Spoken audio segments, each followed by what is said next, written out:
मुगलों ने, आक्रांताओं ने, बाबर ने, औरंगजेब ने हमारे 30,000 मंदिरों को तोड़ करके, कापी पेस्ट करके वहाँ मस्जिदें बना रखी हैं। आज हिंदू समाज अपनी सारी 30,000 जो हमारे मंदिर हैं वो वापस लेकर के उनका पुनः निर्माण, पुनः उद्धार, जीर्णोद्धार करना चाहता है। दरअसल पूजा स्थल कानून 1991 के पीछे की भावना यही थी कि अयोध्या के बाद मंदिर और मस्जिद के नाम पर सांप्रदायिक उन्माद न फैले और 1947 की स्थिति को ही पैमाना मान लिया जाए। लेकिन ज्ञानवापी मामले में वाराणसी कोर्ट के सर्वे ऑर्डर जारी करने के बाद इस एक्ट को लेकर नई बहस शुरू हो गई। जो बाबरी मस्जिद के टाइटल सूट में सुप्रीम कोर्ट ने कह दिया कि 91 का एक्ट भारत के संविधान के बेसिक स्ट्रक्चर का हिस्सा है, हम पूरे कोर्ट्स को चाहेंगे कि उसको इम्प्लीमेंट करें। वो 91 का एक्ट भारत के संविधान का बेसिक स्ट्रक्चर का हिस्सा है, इसमें कोई दो राय नहीं है। मुझे ऐसा लगता है कि 1991 का एक्ट इस पर लागू नहीं होता। एक तो उस एक्ट की धारा 4 स्वयं ये कहती है कि अगर कोई धार्मिक स्थान किसी अन्य एक्ट के द्वारा चलता है तो ये एक्ट लागू नहीं होगा। दोनों होना भी तो संभव है।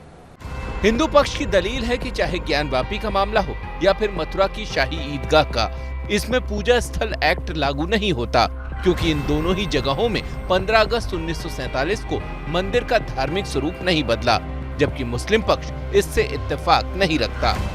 कि वर्शिप एक्ट इसमें अट्रैक्ट नहीं होता है क्योंकि धार्मिक स्वरूप संपत्ति का तय होना है और दीन मोहम्मद के केस में 15 लोगों की गवाहियां आई हैं जिसमें उन्होंने ये कहा है कि 1936 और 1942 तक वहाँ पे पूजा होती चली आ रही है, इसलिए इस जगह का धार्मिक स्वरूप एक हिंदू मंदिर का प्लेसेस ऑफ वर्शिप एक्ट यहाँ पे अप्लाई नहीं होता। प्लेसेस ऑफ वर्शिप एक्ट 1991 ये जो पास किया गया है, इसका प्रेम्बुल बहुत इंपॉर्टेंट है। लेकिन अगर किसी रिलीजियस प्लेस का अगर कोई कमीशन से कार्रवाई होती है, क्या वहाँ पर स्थिति से कोई कमीशन हो रहा है, उसकी जाँच हो रही है, तो उससे उस वर्शिप एक्ट का उल्लंघन नहीं होगा। हिंदू पक्ष अब इस कानून की वैधानिकता पर ही सवाल खड़े कर रहा है। हिंदुओं का मानना है कि पूजा स्थल कानून कोर्ट के जरिए अपने धार्मिक स्थलों को वापस पाने के अधिकार से वंचित करता है। ये कानून आक्रांताओं के गैर कानूनी कामों जैसे मंदिर को तोड़कर मस्जिद बनाने को मान्यता देता है। ये कानून हिंदू लॉ के सिद्धांत जिसमें मंदिर की संपत्ति कभी समाप्त नहीं होती, चाहे बाहरी व्यक्ति वर्षों तक उसका उपयोग करे, उसका उल्लंघन है। ये कानून हिंदू, बौद्ध, जैन और सिखों को अपने पूजा स्थल वापस पाने के अधिकार से वंचित करता है। दूसरी ओर मुस्लिमों को वक्फ कानून के तहत ऐसा अधिकार मिला हुआ है। यह कानून राम और कृष्ण में भेदभाव करता है। कानून में राम जन्म स्थान को छोड़ दिया गया, लेकिन मथुरा में श्री कृष्ण जन्म स्थान को नहीं छोड़ा गया। 2021 में बीजेपी नेता अश्विनी उपाध्याय ने इस कानून की वैधानिकता को सुप्रीम कोर्ट में चुनौती दी थी। उपाध्याय का दावा था कि किसी भी विषय की न्यायिक समीक्षा संविधान की मूल रचना का हिस्सा है और ये कानून उसे ही खत्म करता है। ये न्यायपालिका पर सीधा हमला है।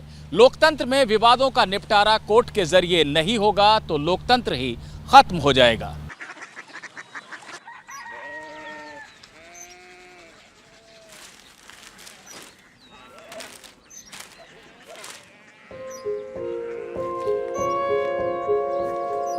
बाबा बाबा कोरिया सिटी जानिए ना।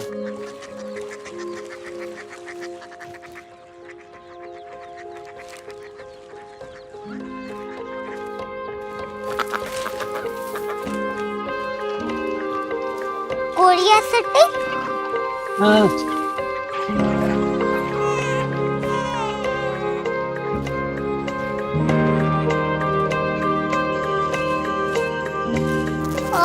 कोरिया सिटी कहाँ पे है? शहर अंग्रेजी लगे हैं।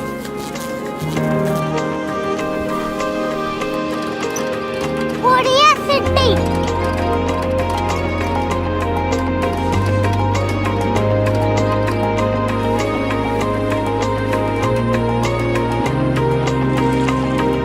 वो बहुत दूर है।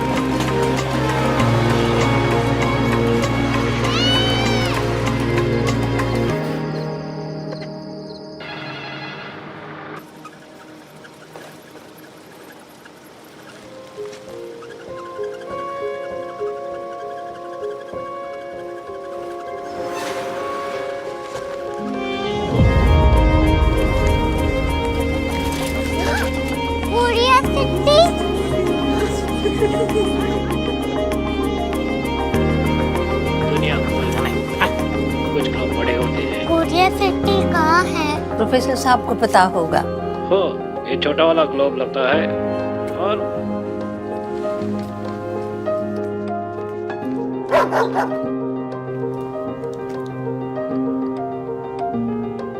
पता नहीं, मेरी बेटी से जाके मिल लो, शायद उसे मालूम हो।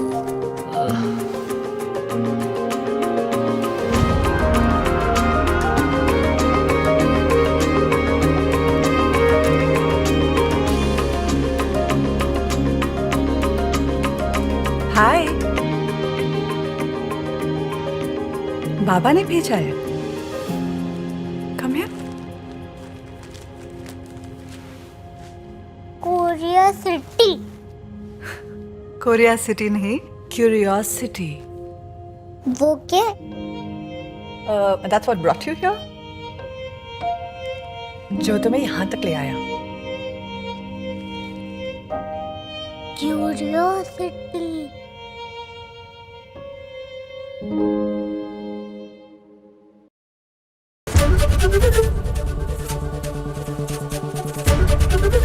एबीपी न्यूज आपको रखे आगे।